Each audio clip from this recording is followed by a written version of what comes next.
Recording in progress. Hey everybody, and welcome to Ben and Nate's Questions That We Ask Massage Therapists on the Internet. I am one half of your host, Nate Fay, and guess what? I'm a massage therapist, and I'm here with my good friend Ben Stone, who, guess what, is also a massage therapist. Welcome to Ben and Nate's Questions. We ask people on the internet where we like to ask you questions, and then we talk about the things that you share with us. That's the whole premise of this show. Welcome. That is it. Welcome. Episode. We're in the 40s somewhere. We're in the 40s. We've done this so much that we're losing track. We need Spotify to tell us. But with that being said, Ben, what the heck's going on this week? Man, this week is a crazy week, and that's why I don't know what episode we're on, because I am in the process of putting together a new computer. And when I tell people that, they're like, well, what's the benefit of building your own computer? And, I don't have a good answer to that other than, hey, Mom, look what I did. Yeah, maybe you can save a little money, but also you can shift where you put the money. You can buy better parts here and maybe weaker parts there to fit like what you need. So it was time. My computer was getting slow, and here we are, the first episode on the new computer. So you may or may not be watching this. If you are, everything went well. If you're not, you won't even know. How's that? I'm excited, Ben. And then you and I, we've been having trouble with my microphone the last few podcasts. So we appreciate you hanging in there and dealing maybe with some audio issues. But we also spent some time on this, and hopefully between your new computer and adjusting some mic settings, Ben, we just took our podcast to the 25th century.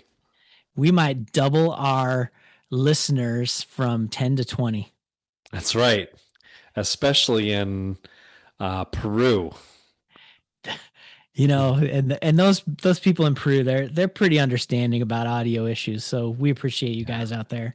They're pretty awesome, man. So Ben, what else you got for us this week? Well, I want to ask you, what's new in your world? What do you got going on? Well, this past weekend, I had a great intimate class with the AMTA New York education weekend out in Westchester County. So that was a fun weekend. And I'm coming off that and back to my practice. And wouldn't you know it, Ben, gearing up to come see you in just about 3 weeks here. Omaha. I know a lot of people are interested in coming to learn some Dalton myoskeletal techniques. And I know you got a bunch ready to show people. I'm just excited for more people to get exposed to the work. I am excited as well. We had such a great class in January. And I know, Ben, that we're past your CE renewal time. But man, don't just come to this class to check the box. Come to this class to further your career. Yeah, that's the biggest thing. I mean, if you're taking classes to make yourself better and not trying to check the box to renew your license, I mean, it's only going to come back to you tenfold. I guarantee it. Absolutely. Yeah. So that's been it, man. Other than that, I am admittedly looking forward to having a long weekend. I took Monday off, so I'm looking forward to a 3-day weekend. Although I might need to make work Monday because my Jeep broke down for the third time in the past 6 weeks, and I'm ready to go ham and cheese on the auto dealer on this one. What's the thing with the Jeeps? If they like your Jeep, they leave you a duck? Something like that. Or Jeep is the acronym for just empty every pocket, and that's what I'm seemingly doing this weekend. Or this past week. How many ducks are on your dashboard? 26, and I won't dare say what some of my massage colleagues have said to me about that. But they might have questioned some things about me, but that's okay. That is okay. Oh, that's funny. I can't help but people leave stuff on my door. 26 quackers on your dashboard. That's fun. Yeah. Some say it has another meaning, but listen, this is a family show. PG. Let's keep it PG. We'll keep it PG. So that's that, buddy. Oh, okay. Well, so I'm gonna lead us in with another question I have for you. Why did the blonde feel so proud of herself for finishing a jigsaw puzzle in only 6 months? This is the type of question that gets us canceled, Ben. But why? Why was the blonde so proud? Because it said 2 to 4 years on the box. Oh, we're getting canceled, man. Oh, it's just one of those silly blonde jokes. You could, I guess That's you could right. insert anything you want as blonde, Reminded me about, like when I was 12 and you raid your cool uncle's closet and you find like the 101 like dirty, tasteless jokes thing. Oh, yeah, I think those would get us canceled for sure. everyone had a copy of that book in the 70s. Yeah, yeah. All right, Well, my that brings friend. us into our question of the day that we ask people on the internet because Ask us a question. I tried to lead us in with why did the blonde feel so proud of herself? So that leads us into the question. And the question reads, every massage therapist has a story that sticks with them. What's your proudest moment of helping someone out of pain? How's that for a question? That's a great question, man. And I think that I think every good massage therapist likes to tell a good story about what they're doing in their practice. And you and I have talked about this time and time again in terms of, hey, we're one on one all day. So thanks to social media, thanks to podcasts like ours, people can brag, people can share their stories a little bit, which is super cool. Yeah. So where should we start out with our discussion on this awesome question? Well, I think it's just going to be all about you and I tonight. So I always like to think that I had my chiropractor friend that I used to work with a long time ago. He said something interesting that stuck with me, like 20 years ago. And he said, people come see you for reasons that you don't always know. It might not just be because you help them with their neck pain or low back pain. Maybe they come for other reasons. And he said, people leave, people like cancel their appointment and never come back. And sometimes for reasons that you may never really know. And that always kind of stuck with me a little bit. And it's just interesting. There's always that eye on the prize of somebody that comes in with pain, especially if you're a massage therapist or manual therapist that works on those type of issues, right? But everybody helps somebody in different ways. So you like that eye on the prize, that big one where somebody gets off their table and says their low back feels better, or they can tie their shoes, and or man, they feel much more relaxed and they had a better week that week, or they had some sort of emotional distress, and you calmed them down. And those are probably the majority of our weeks, right? What do you think? Yeah, I always wish that I could have like a crystal ball and know why people decided not to come back. Good, bad, or indifferent, right? Because there's the good reasons why. Hey, and you've talked about this before. Like, hey, man, I feel great. I just don't feel like I need to see you for right now. Yeah. And I don't think people are upset or feel embarrassed to share that. Versus, hey, your place smells like rancid Chinese food and I can't be around that. So some people don't come back because of whatever reason they move to a different part of town, whatever. But that would be good to know because not that I want to, I don't know, persuade them to come in, but just to be knowledgeable about some of the reasons why people don't come back, to give you that, I don't know, to arm you with better knowledge for when it happens again.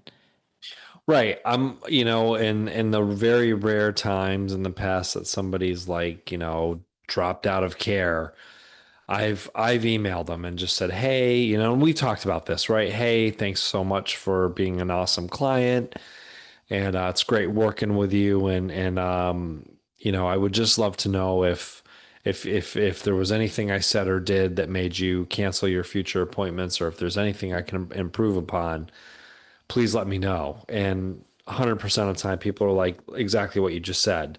No, no, I'm feeling better.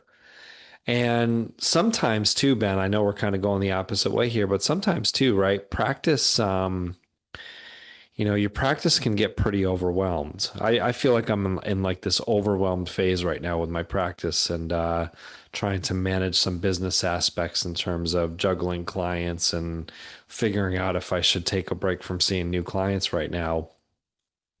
And a couple of my regular clients got lost in the shuffle. And part of that was I had a lot of stuff come up in August between moving my practice, my mom getting sick, and I had to rearrange a couple of appointments, and I kind of dropped the ball, and I didn't take good notes to follow up with these people.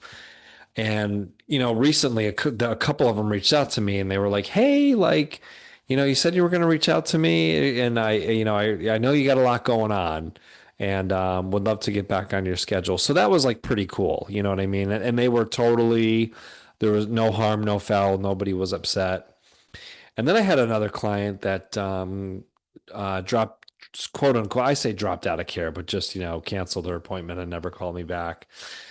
And she actually reached out to me yesterday, and she was funny. She's like, "Man," she goes, "I was just feeling so good, and and I was in great shape." And I was like, "I love to hear that." And then she goes, "Yeah." And all of a sudden, the last few weeks, she goes, "My neck's been bothering me." And I was like, "Oh yeah, I used to see that guy Nate like once a month. I got to call him up." so Yeah. so yeah, like we get cool stuff like that, Ben. Well, what are some things you can relate to on that?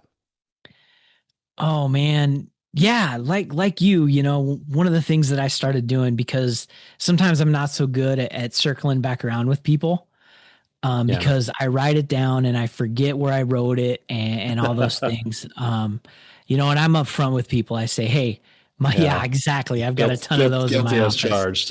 Yes. So for those of you listening, Nate just showed me a bunch of post-it notes that he has written notes on. Yeah. Yeah. Yeah.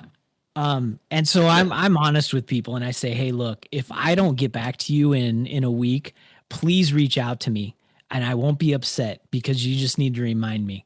I go, "Sometimes it just happens and I don't mean to do it, but please reach out to me." And I've had people reach out to me like, "Hey, you were going to reach out to me and I just wanted to remind you." I'm like, "Oh, Yeah. thank you for reminding me. Appreciate that."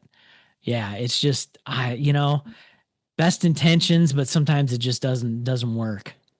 Ben, I actually love that you said that, and sometimes hearing it from other people makes me feel better.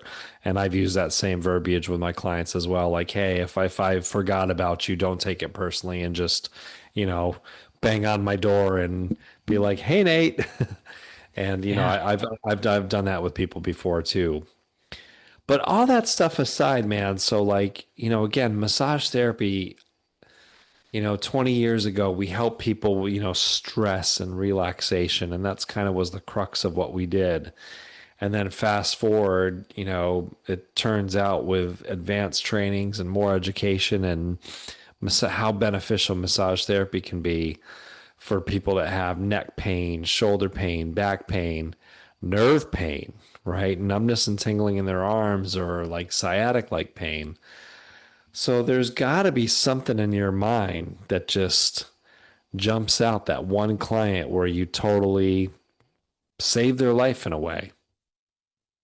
Yeah, I was going to ask you that, but I got to say, as I've been racking my brains trying to think about some of those stories, what really comes to mind is the people that I wasn't able to help, which, I know that massage is not a cure for everything. And I tell Right. people that, "Hey, massage is not a cure. We're not going to fix you, but let's give it a shot." And I remember a story. I'm going to give you a story time. When I was a new therapist, probably less than 2 years in the profession, I just moved into solo practice. And, at that point, when you're fresh out of school, there's nothing that you can't fix short of cancer. And, I probably thought I could fix cancer with massage, maybe. Right. And Yeah. you Yeah. know that feeling like you're a superhero, you can do anything with massage. Um, hmm so this guy shows up with his girlfriend, and he was in excruciating pain, so much so he could barely walk. He sat down when he got into my office, And, I was like, what do you want me to do? Because I said, you're in such pain. Like, I don't think I can do anything. And I'm like, if I do, it's probably going to make it worse. And he was like, I don't care. I just need you to try something. And, being a new massage therapist, I was like, I could use the money. That was Yeah. a motivating factor. So I said, all right, I tell you what, I'll give you 10 minutes and we'll reevaluate you and see how you're doing after 10 minutes. And he said, okay. It took him 10 minutes to get out of the chair that he was sitting in, which was tough. So I was like, how are we going to work on this guy? So he couldn't even get on the table. So I had him kind of slump over the table, like sort of I don't know, like sitting in a pew sort of a thing. Yeah. And I worked on his back, just your basic Swedish work. I was like, I could, I'm gonna fix him. I checked in 10 minutes. Uh, didn't help one bit, right? So I'm like, well, I got more people coming in. What am I gonna do? How am I gonna get this guy out of here? Am I going to get him out of here? Right. Yeah. Like, plus, I can't help him. And he can hardly move. I did something. I don't know why I decided to do it, but I said, I'm going to help you get to the car. And he goes, okay. I picked him up, and he was not a little guy. And I picked him up and I carried him out. His girlfriend was driving one of those yellow VW bugs. Oh God. The kind. Yeah. With the flower Yeah. in the front. Yeah. Yeah, of course. Like the ducks and Jeep, right? Yeah. Yes, exactly. So I put him in the passenger seat, set him in there, and I told the girlfriend, I said, take him to the hospital. I mean, that's about his only option right now. Cause and so I learned that massage is not necessarily for major acute issues like I experienced that day. And sometimes you need to experience that stuff to learn. Like I learned the best lessons I learn are the hard way. And I Right. feel like that was a hard lesson. And so it's like those that stick out in my brain more than how many people did I help versus, gosh, look at all the people that I wasn't able to help. And I don't know if that's a good or a bad thing, but I Man, don't know. I What are I your think it's thoughts? I think it's a good thing. I think it's a good thing. And I had a client say to me today, well, I don't want to go too far down with what this client said to me today. So I have like a newerish client, and man, she's just got chronic like strain, like, classic like necks, first rib down to her upper back, the whole half a triangle thing kind of going on there. And we've worked together maybe like 5 or 6 times, and I've assured her all along, like, I want you to feel like I'm helping you. I don't want to keep you coming, kind of a thing. Because her whole attitude, especially the first few visits, has been, I still feel it, I still feel it. I'm like, I know you do. And right around the fourth visit or so, something changed, because she's like, I really want to keep seeing you because I think something's happening here. But anyway, so then she went on to tell me so she came in today, and she was markedly better, and she was telling me how she's exhausting her insurance. So she's kind of like, she's doing PT, she's doing acupuncture, and, she's seeing me out of pocket. But she's like, I don't really care. She goes, that stuff just helps. She goes, I'm just using my insurance to use my insurance. So she said something to me today, and I caveat this with, I never want to knock other practitioners or other fields or anything like that, right? So there's Yeah. bad plumbers and good plumbers. There's great electricians and there's terrible electricians. Doesn't mean all electricians are bad, or that the whole field of electricity is bad. And she's like, she says, it was like a nice thing, man. She's like, how long did you go to school for? And I'm like, well, initially I said like 680 hours, like 2 years. And I said, but the accumulation of 20 years of money on classes, and, I did the osteopathy thing and Dalton's program, and mentorships, everything that you and I've talked about, and everything that you've done too, Ben, right? And she's like, "Well, how come you're so much smarter than these like doctors of physical therapy?" And I was like, "Whoa." And I was like, "Well," and I was very professional, Ben. I was like, I said, "Listen," I said, sometimes you get somebody young out of school, and I said they call it practice for a reason. And I talked about how, a lot of what you and I have learned, and every other massage therapist, is years and years and hours of just being in the treatment room, right? That's been some of the best education ever, perseverance. But regardless of that, it's interesting how many people are just out there in the system. And that happens in massage therapy. It happens in every wellness aspect. The number of people that aren't getting helped and don't even know what to do next, right? And the problem with lay people is that my analogy earlier, there's good plumbers and bad plumbers. You're still going to need a plumber at some point. For lay people, their attitude is, well, I've done massage therapy, and massage therapy, not the person, massage therapy didn't help me. Or I've done PT and physical therapy didn't help me. And that's like kind of a tough thing.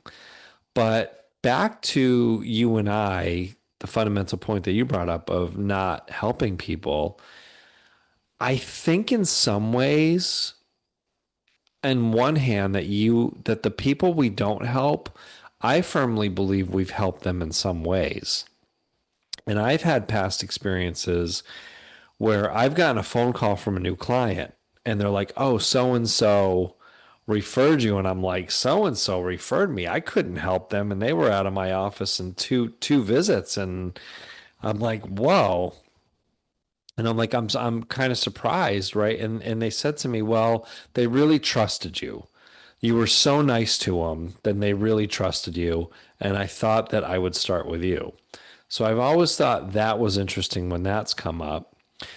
And to your scenario, it took me a long time, longer than 2 years, Ben, to learn not to see those people in acute pain and us being like an emergency room, because you want to F somebody up real quick and Yeah, basically have them go straight to the emergency room after a treatment, then see them in an acute episode where they can't stand, walk, or move, and work on them. And then you might as well punch their ticket to the emergency room after that.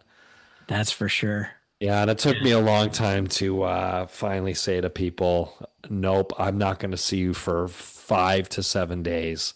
We're going to wait a week, and this is why. And I'm sorry, but we're going to wait." Yeah, I want to go back to your story about the physical therapist. And they're doctors, right? Yeah, Chiropractors, doctors too.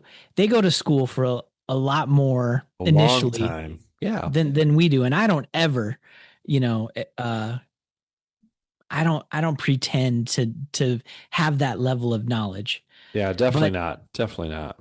there's so many different things that go into the treatment, and we've talked about this in the past, the therapeutic alliance. I get some people and they say, I've been seeing this PT and he's been giving me, some stretches or some strengthening things to do. And I'm like, well, show me what they're having you do. And they show me and I'm like, ooh, that's a really good one. Is that helping? Yeah, that's my favorite. And then I go through and I talk about, here's what I see in that. It's helping do this, this, and this. And this is why I think it's helpful. And this is why I think that he gave it to you. And they're like, no one's ever told me that. They just tell me to do it and they don't tell Right. me why. And not all PTs are like that, but I Right. see it. I see it. I hear that enough where I'm like, is it just that we have more time with people, or are we just in a different approach to people? I don't know what it is, but I think it's time. I think a lot of it's time. And I think it's also that we are very one on one, where maybe a PT clinic, there's just a lot of noise. And I don't mean noise, you know what I mean? So there's just yeah, like a lot of noise there. And and yeah, I agree with you. I don't think it's like my conversation with like images. People get x-rays and they're like, "Well, nobody ever just explained this to me."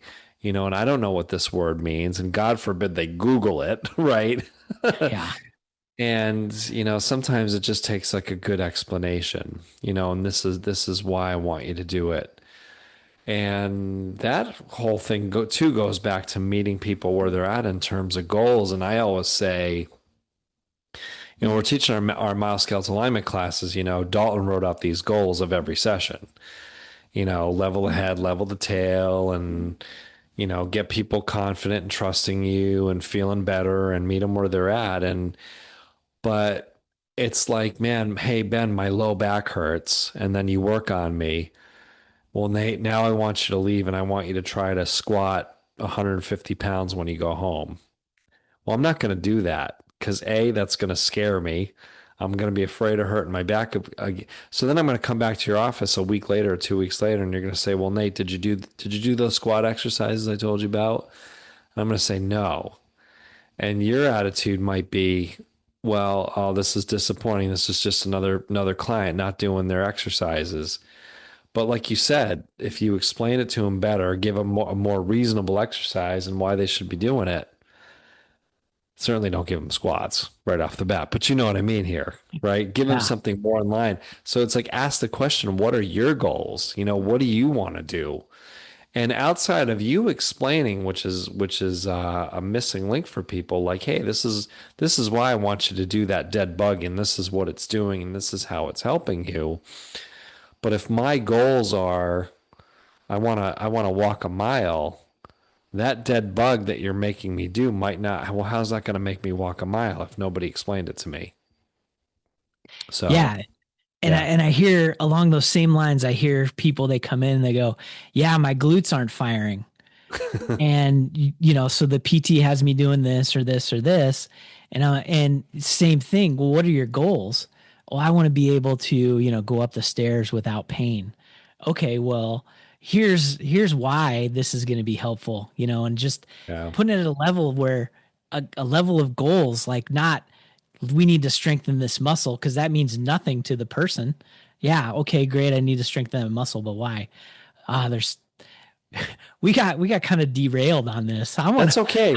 But it all falls into the box of like how we help people.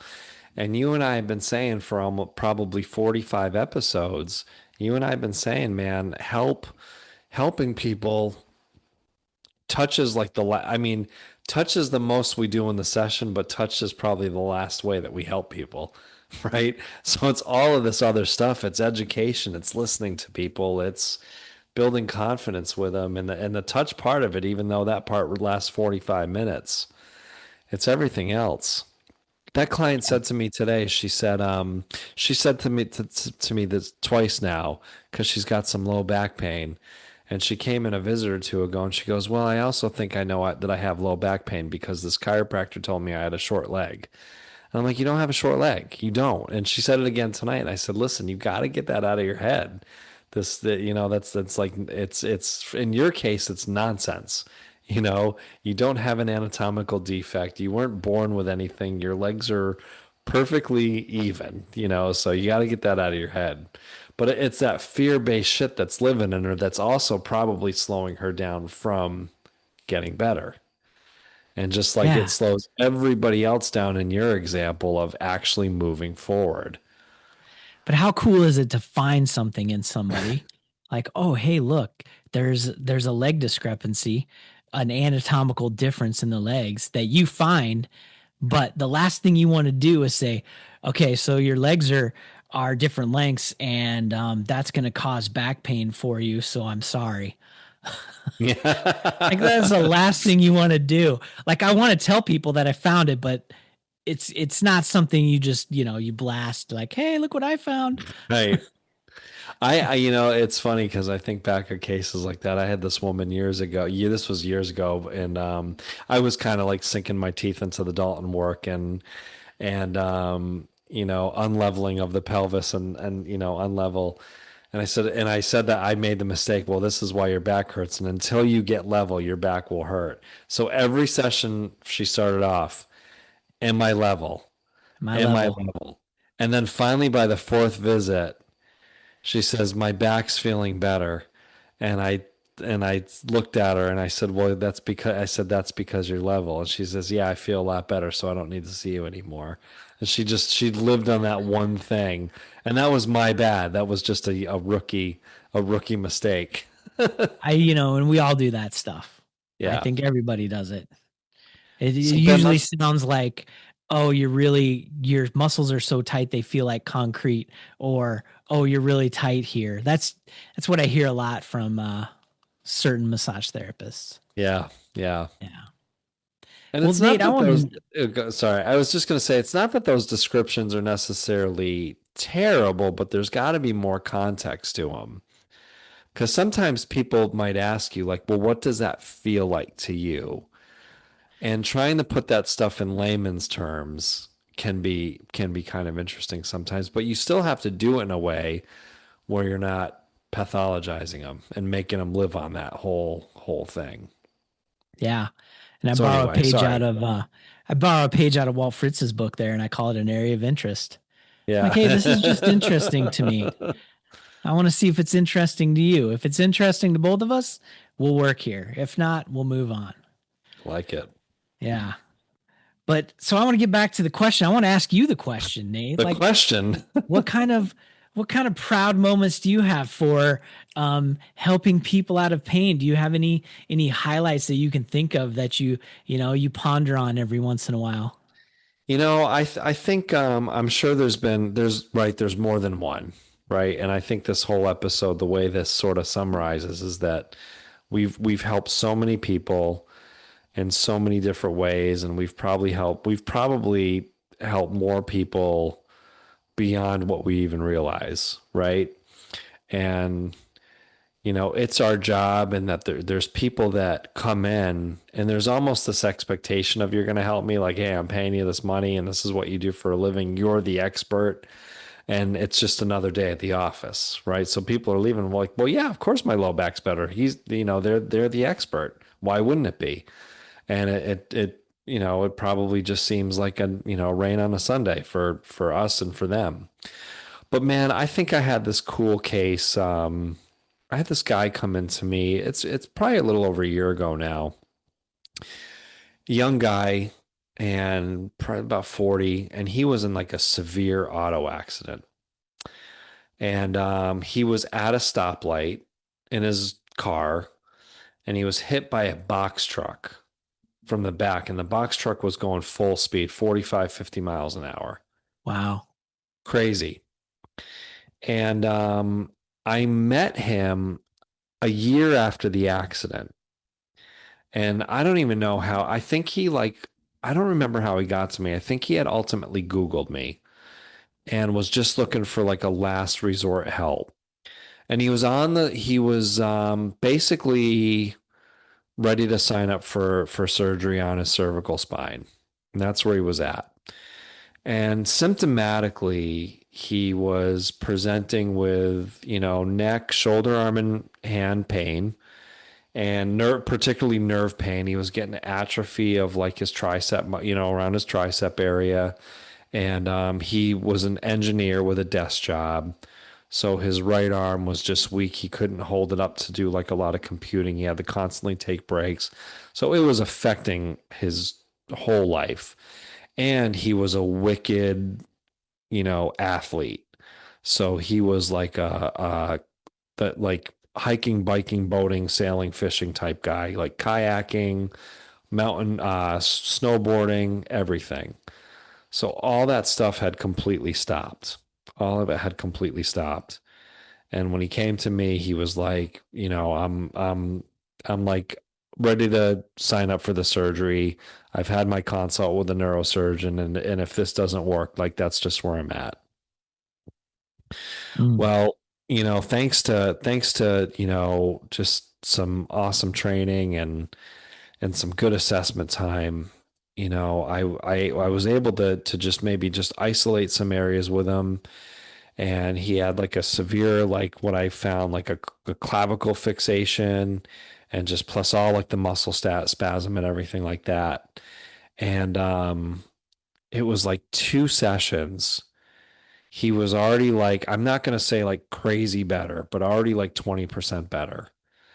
So with that being said, he's like, okay, I'm going to cancel this surgery. He's like, because something's happening, like I'm getting better. And it took about, admittedly, it took about 6 to 7 more sessions. So probably like a total of 8 or 9, 8 to 10 sessions total. And he is now like 100% better. And he's back to like long distance kayaking. He snowboarded this past winter. And he totally got his whole life back. And he's getting like the muscle tone back in his arm, and he's doing everything he wants to do. And so he's definitely been probably the biggest success story for me in the last few years. So that was a good one. That is a good one. And You now know, I it see may, the dude's whole now the whole dude's whole fan. Now it's like I've got 20 people with the same last name jamming up my schedule now because of him. yeah. Oh, that's definitely fantastic Yeah, advertisement. so that's a good Um, one. and those are the people that you want to get, you want to get a short video of them talking about the help that they received because it's not, oh, he helped activate my glutes that weren't firing. It's not that. Right. Nate helped me get back to kayaking and riding bikes and all that stuff. I like that stuff is gold for advertising. Oh yeah, and he would have had a C spine like fusion and still would have had problems, guaranteed. And it also makes me wonder, how do we, besides getting our clients to, film a testimony, but how do we as massage therapists celebrate when we are successful and we're able to help somebody? Because I've helped a few people and it feels Yeah. good, but I don't go home and have a cake and have a party. It's just I don't know what you call it, maybe Right. a spiritual paycheck that I get from Sure. being able to help somebody. But in general, I guess the question I want to ask you is, how do massage therapists, what's a good way we can celebrate helping people? Well, it's like you said, Ben. I mean, for most days, it's just another day at the office, right? And it's not that I'm too comfortable in that. And I never want to get too comfortable with that or take it for, is it granted or granted? I'm just kidding. So anyway, but I never want to take it for granted. And but yeah, some days it's just like coming home and Shauna will say to me, "How was your day?" I'm like, "Ah, it was good, man. Like this guy's feeling better and that guy's feeling better. Ah, what's for dinner?" You know what I mean? And but I think ways to celebrate it are sometimes what I'll say to clients is when a client walks in my room and says, "Man, like just spills their guts with how much we've helped them." I'll say, "That was so awesome. Can you go on Google tonight and write like a review cuz reviews help me. Reviews help me look like I'm still open for business kind of a thing cuz I'm also not like a big like review seeker. I don't need 50,000 reviews and 500 Facebook likes or anything like that. So, I mean, I guess if some people looked at the health of my business page on Facebook, it probably wouldn't look very good to like my colleagues. But that's not really my style anyway. But I do ask people that sometimes. And having conversations like this, and once in a blue moon, like we see our colleagues throw something on Facebook, like, man, I helped this person so much today. And get their kudos and their applause from their fellow massage colleagues. Yeah. So as I hear you talk about that, I mean, right here, we're listening to this podcast. Go to our Facebook page and tell us, when have you had an opportunity to help people? What happened? Let us help you celebrate the things that you do because Yeah, I'm proud of you, and I'm sure there's a lot of other people that are proud of you for doing this awesome work. So I that's right. appreciate what you do. So Ben, what about you? Give me one good one. Oh man, I don't. There's a few, but I don't. Like I said, I still think about the people that I didn't help.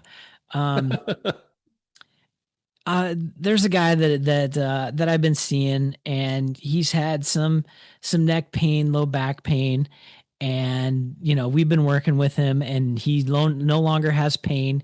He tells me that his doctor told him 15 years ago that in 10 years he'd need to have neck surgery. Yeah. He hasn't had to have neck surgery, and he credits me for that. And I'm like, I don't want to take that credit because you have to be a part of it. It's not what I did, it's what we did together. I do some Right. things I tell you to do. And, he's one of those people that he will do the things that I, suggest. Um, and so I feel pretty good that I also notice a difference in his posture. I don't know that that's directly related to what I'm doing, but I think it's us working together and him doing the things that we talk about. So it's nice to see a change. And, really, he's kind of one of those that doesn't necessarily need to come back, but he does. And so that's, we just keep him in check that way. Yeah. Yeah. I love that stuff, man. And I like what you said about how his doctor said you're going to need this surgery in 10 years. And the number of clients that, everybody's seen that come in. And I have this guy that I've been seeing forever, and he's so proud of himself because his doctor told him that he was going to need his hips replaced in like a certain amount of time frame. Well, he's past that due date, and and he's like, and he does the same thing. But I always say to him, and he's in his late 60s, and I'm like, buddy, I'm like, you work out like nobody's business. You play basketball 3 times a week at the gym. You have an insanely, you're always happy, you're always upbeat. And, we're just doing these weird things with you. Yeah.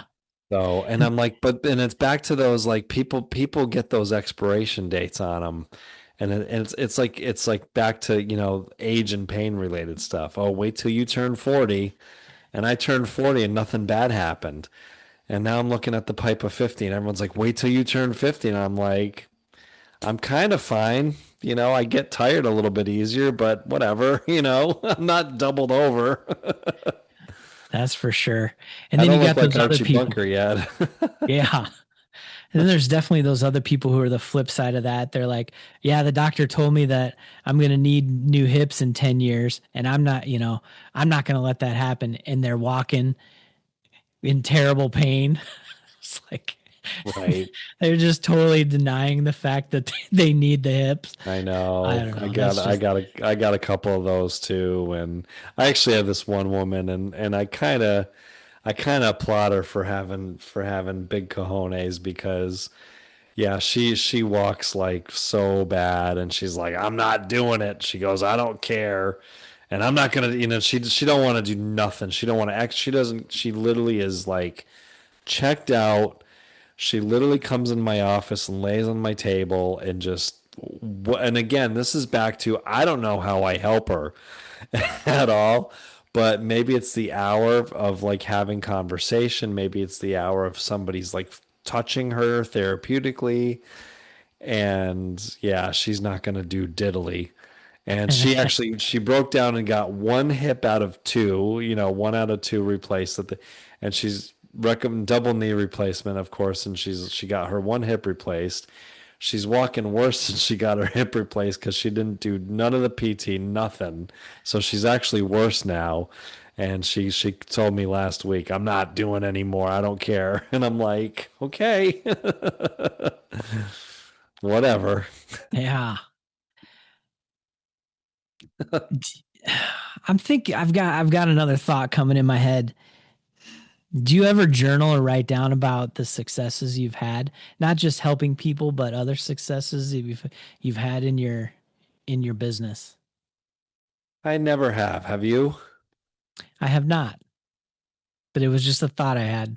Well, oddly enough, out of nowhere, when my phone updated, it downloaded this app called journaling. So maybe, yeah, maybe that was my sign for my iPhone to have magically download like this little dear. You can't see that. That's bright. This little dear diary app they call Yeah, Journal.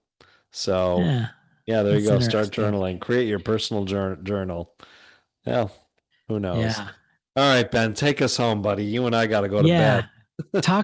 Talk to me about what impressed you. What impressed you about what we talked about today? What left an impression? Everything, Ben. This show is so goddamn good, man. It always impresses me that you and I just start and to basically start improvising here. So that part's impressive. But I liked how we just weaved in and out of everything. We did. We kind of bring in all the old pieces of older episodes and weave it into new stuff. Yeah. I love it. Well, let me tell you what impressed me is the sound of your microphone. It sounds fantastic today. And I'm hoping that everything works out the way it should with this new computer. And if you're listening to this, I just want you to bask in the glory of the way Nate sounds now compared to which he did 2 episodes ago. Ooh, yeah. Sorry about that, and thanks for sticking with us. And hey, thank God for. I know you're a ChatGPT fan. I'm a Gemini fan. After our AI podcast several visits ago, I'm Geminiing it about 2 to 3 times a day now. So Nice. Yeah. Nice. All right. Good. Hey. So tell people if they like the show, how they support what we're doing. Well, we're under 50 episodes, so the best support you can give us is just answer our questions. So that means you got to subscribe to our page, answer those questions. After 50 episodes, Ben and I are going to start asking for 1 cent donations to the show. Ooh, I like so it. So if you want to help a massage therapist smile, because 1 cent are pennies are going out of circulation soon. Is that correct? And we're going to start playing Sarah McLachlan sad songs at the end here. I love it. Our Facebook page is called Ben and Nate's Questions. We ask massage therapists on the internet, not people, but massage therapists. So please like it, share, interact with us, tell people about the podcast. The more people that know, the better. So thank you for listening, and we want to see you in the future. And the future is now. We'll see you next time. Bye-bye.